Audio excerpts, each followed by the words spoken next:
I was sent this bamboo organizer for all your plastic bags, your foil, your plasticware, and I'm going to show you how to use it and just talk a little bit about why this would be so beneficial. So I know for me, I need things like this to keep me organized.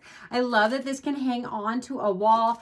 There's the back of it. It's heavy duty and you also get the mounting software. Or if you have really large drawers, this can go inside of the drawer. So I already popped the foil in. Let me just show you. There's a spot here on the side that you just slide the roll right into for the plastic wrap.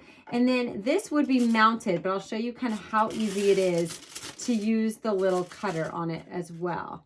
So once it's down, pick your size you want, and then you would just use this to slide across and it will just cut your pieces for you. So I think that's super convenient. And then of course, sandwich bags. So I have a whole bunch here.